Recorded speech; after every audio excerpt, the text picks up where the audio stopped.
Good morning दोस्तों, मैं आपका दोस्त पुरुषोत्तम ठाकुर क्लास 10th में चैप्टर त्रिघर समीकरण का एक नया सवाल लेकर आया हूँ।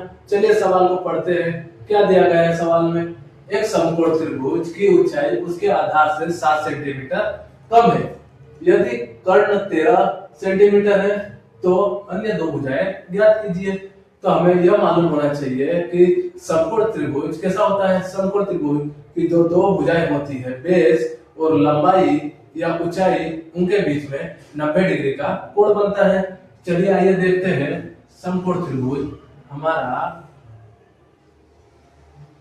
इस प्रकार का होता है जिसके बीच में 90 डिग्री का हमारा कोण बनता है। तो हमें क्या बता रहा है सवाल में कि एक समकोण त्रिभुज की ऊंचाई उसके आधार से 7 सेंटीमीटर कम है।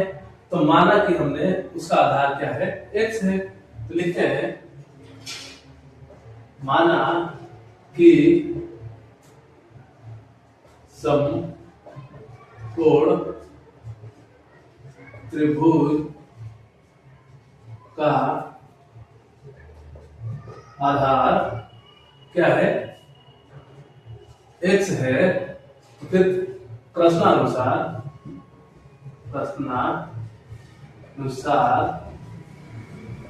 आगे देखते हैं। एक समकोण त्रिभुज की ऊंचाई उसके आधार से 7 सेंटीमीटर कम है। तो प्रश्नानुसार समकोण त्रिभुज की ऊंचाई बराबर, अभी हमने क्या बोला एक बार फिर देखिए। समकोण त्रिभुज की ऊंचाई उसके आधार से 7 सेंटीमीटर कम है। तो हमने समकोण त्रिभुज का आधार माना x, तो उसकी ऊंचाई है, जो यह ऊंचाई है यह आधार से 7 सेंटीमीटर कम है। x माइनस 7 होगा।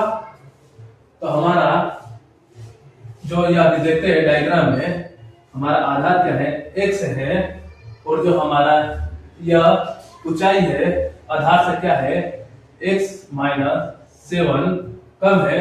और हमें क्वेश्चन में क्या दिया गया है ये देखते हैं। दिया है समकोण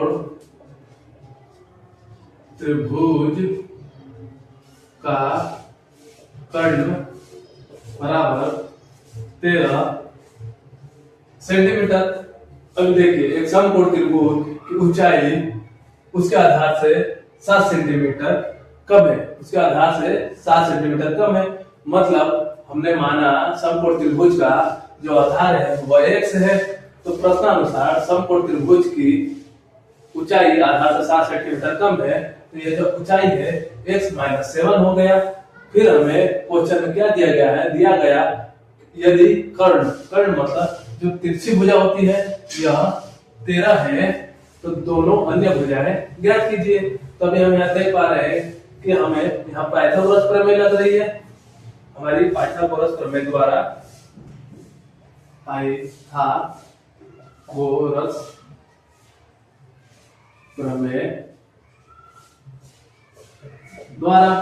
पाइथागोरस प्रमेय द्वारा क्या होता है, कर्ण का स्क्वायर बराबर लंबाई का स्क्वायर प्लस आधार का स्क्वायर। लंबाई कर्ण का स्क्वायर बराबर लंबाई का स्क्वायर प्लस आधार का स्क्वायर। तो हमारा कर्ण क्या दिया गया है क्वेश्चन में, 13, ये हमने लिखा भी है। हम 13 का स्क्वायर कर देते हैं बराबर हमारी लंबाई क्या है, x माइनस 7। हम रखते हैं x माइनस 7 स्क्वायर प्लस हमने क्या माना था, हमारा आधार क्या है x, हम रख देते हैं x स्क्वायर। क्योंकि अब इस पूरे इक्वेशन को हल करने के लिए हम देख रहे हैं कि हमारे पास x माइनस 7 का होल स्क्वायर है। तो यहाँ पर हमारा क्या सूत्र बनता है, a माइनस b का square a square plus b square minus 2ab। तो हम x माइनस 7 की जगह a माइनस b का होल स्क्वायर का सूत्र लगाएंगे। चलिए सवाल को आगे करते हैं। इसे मैं रब कर देता हूं। हमारा 13 का स्क्वायर क्या होता है 169 equal x square a b मतलब 7 प्लस 7 का स्क्वायर माइनस क्या है हमारा 2ab हमारा 2x इंटू 7 हमारा प्लस एक्स स्क्वायर। ठीक है, अभी हम क्या करते हैं, इसको सोल्व करते हैं। 169 बराबर एक्स स्क्वायर प्लस 7 का स्क्वायर क्या होता है 49 minus 14 x plus x square. अभी क्या करते हैं, इस पूरे पद को इधर लेके आ जाते हैं। 169 बराबर 2x square plus 49 minus 14x।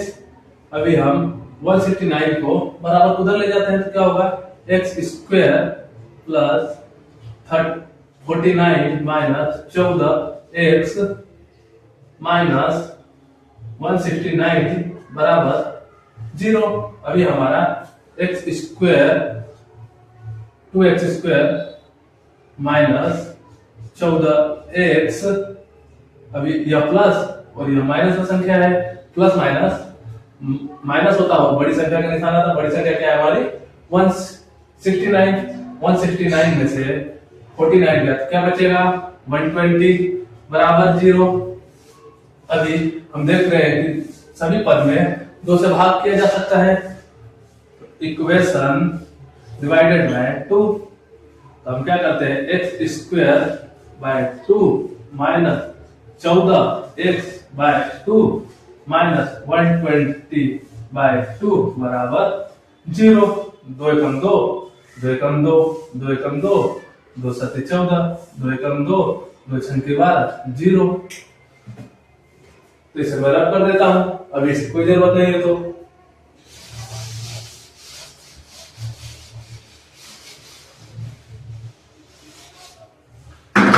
हमें इसे सोल्व करने पर हमारा क्या इक्वेशन बना x square minus 7x minus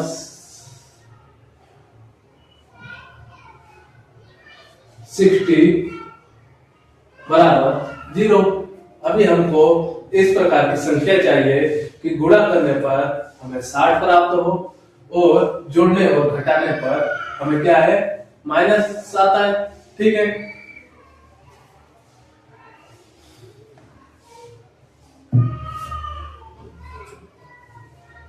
हमने इस इक्वेशन को 2 से 2 गया, 2 से 14 गया तो 7 आया, 2 से 120 गया तो 60 आया। हमारा क्या इक्वेशन बना x square minus 7x minus 60। अभी इसे गुणनखंड विधि से हल करने के लिए हमें क्या करना होगा, एक्स स्क्वायर के आगे कोई कुछ नहीं है तो मतलब 1, तो 1 का गुणा हमने अचर पद मतलब 60 में किया तो हमारे को क्या प्राप्त हुआ 60। अभी हमें ऐसी संख्या चाहिए x का जो गुणांक है कि गुणा करने पर हमें जो 60 आया वो चाहिए और जोड़ने और घटाने पर हमें क्या चाहिए 7। चलिए ऐसी संख्या कौन सी हो सकती है देखते हैं। चूंकि 12 माइनस 5 क्या होता है 7 होता है। ठीक है, और हम 12 इंटू 5 करते हैं तो गुणा करने पर क्या आता है 60। तो हम 7 की जगह 12 माइनस 5 लिख सकते हैं। चलिए आइए लिखते हैं x square minus 12 minus 5 x minus 60 बराबर 0। अभी क्या करते हैं x का गुणा अंदर कर देते हैं minus 12x minus 5x minus 60 बराबर 0। अभी यह माइनस अंदर वाले पदों के निशान साइन को चेंज कर देता है तो माइनस 12x प्लस का 5x माइनस 60 बराबर 0। अभी क्या करते हैं हम एक्स स्क्वायर को x into x minus 12x plus 5x minus 60 को क्या लिखते हैं 12 इंटू 5 बराबर 0। ठीक है, अभी हम क्या करेंगे शुरू के 2 पद और लास्ट के 2 पदों में से संख्या को कॉमन लेते हैं।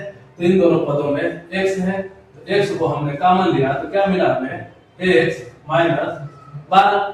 अभी हम यहाँ देख पा रहे हैं, आप कंफ्यूजन में नहीं पड़ना, हमारी पहली संख्या क्या है यह देखा जाता है, यह प्लस की है, हम यहाँ प्लस लगाएंगे और सिर्फ क्या करेंगे 5 को कॉमन ले लेंगे। 5 कॉमन लिया हमने तो हमारा क्या बचा, x माइनस 12 बराबर 0।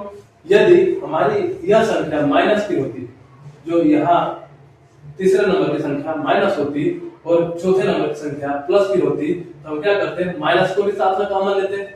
पर हमारे तीसरी नंबर की संख्या प्लस है, हमने सिर्फ +5 कॉमन लिया, तो हमारा अंदर की संख्या का साइन चेंज नहीं हुआ। अभी जो हमारा पद आया है इसमें x माइनस 12 कॉमन है। चलिए आइए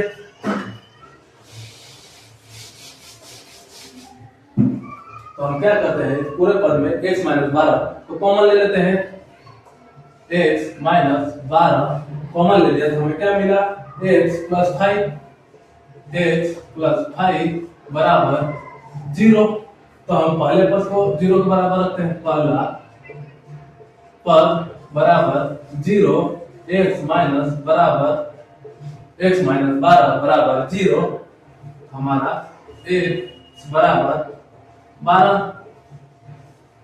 ठीक है, हमारा दूसरा पद क्या है, दूसरा पद बराबर 0, x माइनस +5 बराबर 0, x बराबर -5। ये दूसरा पद आया। हमारा जो यह पद आया था, bracket x minus 12 close bracket x plus 5 bracket close बराबर 0। इसके बाद हमने पहला पद जो यह है, दूसरा पद जो यह है, हमने पहले पद को 0 x माइनस 12 को 0 के बराबर रखा तो x बराबर 12 आया। ठीक है, फिर दूसरी बार हमने दूसरे पद बराबर 0 x प्लस 5 बराबर 0 रखा तो x बराबर -5 आया। बाकी हमारी भुजाएं हमें कभी माइनस में वैल्यू नहीं आती, तो हमारा माइनस वाला आंसर नहीं लेते हैं। तो हमारा x बराबर 12 प्लस में है, इसको हमने लिया। तो देखते हैं हमारा क्या बताया गया था और हमने क्या माना था कि हमारा आधार क्या है, x है। आधार बराबर x बराबर क्या है हमारा 12 और हमने ऊंचाई क्या थी, ऊंचाई प्रश्नानुसार आधार से 7 कम, मतलब x माइनस 7। तो हमारा क्या होगा 12 माइनस 7 बराबर 5। तो हमारा समकोण त्रिभुज की दो भुजाएं यहाँ आंसर लिख देते हैं। समकोण त्रिभुज की दो भुजा 12 और 5 है, यह हमारा आंसर होगा। मुझे आशा है कि यह सवाल आपको अच्छी तरह समझ में आया होगा। कोई भी डाउट होने पे हमें कमेंट बॉक्स में लिखिए सवाल के क्वेश्चन के साथ, मैं उसे आपको और अच्छी तरह से समझाने की कोशिश करूंगा। धन्यवाद।